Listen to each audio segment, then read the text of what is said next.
House Speaker Faustino D., and the honorable members of the House of Representatives, Senate President Pro Tem Sherwin Gatchalian, the Dean of the Diplomatic Corps,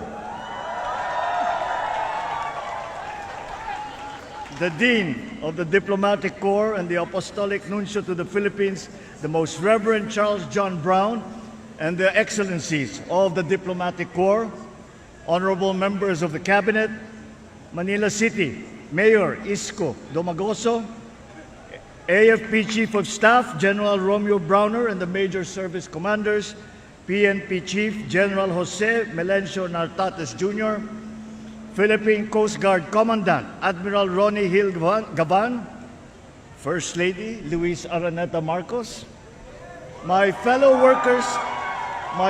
workers in government, other distinguished guests, ladies and gentlemen, isang magandang araw po sa inyong lahat. Please.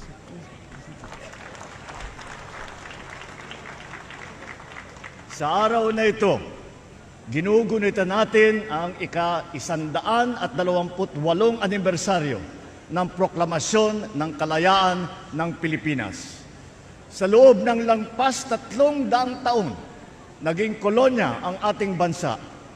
Sa ilalim ng pamumuno ng dayuhan, dinanas ng ating mga ninuno ang kahirapan, kawalan ng katarungan at pang-aapi.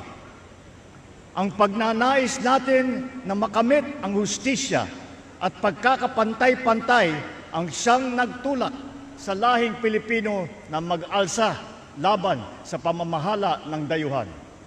Sina Tamblot, Sumuroy, Daguhoy at Diego at Gabriela Silan ay ilan lamang sa mga naunang lumaban sa mga dayuhan. Ang pag-aalsa sa Bohol, sa Pidig, Ilocos Norte, sa Cavite ay senyales ng mga maigting na pagnanais ng ating mga ninuno na maging malaya. Subalit, dahil sa pagkakahiwa-hiwalay at kawalan ng isang layunin, hindi sila nagtagumpay. Sa ilalim ng katipunan, nagawa ni Gat Andres Bonifacio at ng mga katipunero na pag-isahin ang bayan tungo sa isang adhikain at isang laban. Ipinagpatuloy ni General Emilio Aguinaldo ang pakikibaka at tangan lamang ang pananampalataya, pagmamahal at kabayanihan, itinaas ang ating watawat sa Kawit, Cavite na makasaysayang araw noong itong 1898. Dito, ipinahayag natin sa buong mundo ang hangarin nating mamuhay bilang isang malaya at nagsasariling bansa. Mula sa araw na yun, itinatag natin ang Republika ng Pilipinas. Naitayo natin ang mga institusyon na nagsisilbi sa mamamayan at nabigyan tayo ng pagkakataon hubugin ang ating kinabukasan. Matapos ang mahigit 1 siglo mula nang makamit natin ang kalayaan, ano na ang nagawa natin sa kalayaang kanilang ipinaglaban? Sapagkat hindi sapat na lingunin lamang natin ang nakaraan, kailangan magsilbing pundasyon ang mga aral nito sa ating kasalukuyan at sa ating kinabukasan. Ang ating kasaysayan ay nagturo sa atin na sa pagkakaisa lamang makakamit ang kasarinilan. Na ang tunay na mga pinuno ay yung nagsasakripisyo ng sariling interes para sa ikabubuti ng bayan. Na ang kalayaan ay dapat na inaalagaan. Gamitin natin ang mga aral na ito upang mapaunlad ang ating bansa at mapalawig ang ating kasarinilan. Maraming hamon sa ating kalayaan at kaunlaran. Nandyan ang mga katiwalian, pagkakakanya-kanya at kahirapan. Nandyan din ang mga pandaigdig na kaganapan at banta ng tinatawag na climate change at kalikasan.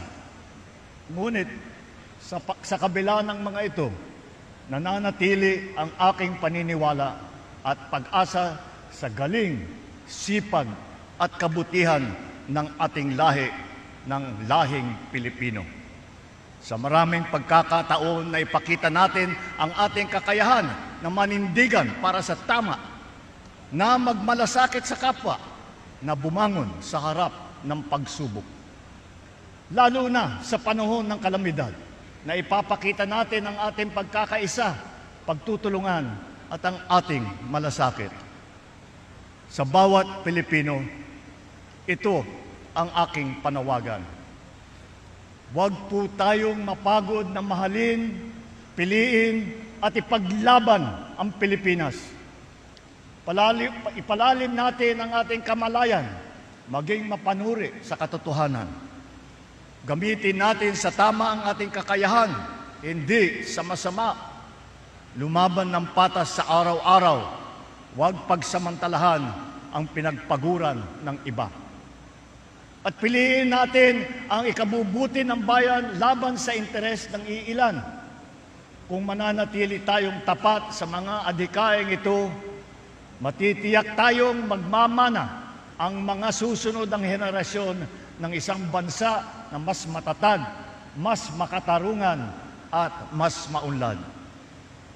Tandaan natin na ang kapayapaan, kasarinlan at kalayaan na ating tinatamasa sa ngayon ay tinubos ng dugo ng mga nauna sa atin. Naway magsilbing bigkis ang ating bandila, ang ating pambansang awit at ang ating pagka-Pilipino sa pagbuo ng isang bagong Pilipinas. Maraming salamat po. Mabuhay ang ating mga bayani. Mabuhay ang sambayanang Pilipino. Mabuhay ang Republika ng Pilipinas. Muli ang Pangulo ng Republika ng Pilipinas, Ferdinand R. Marcos Jr.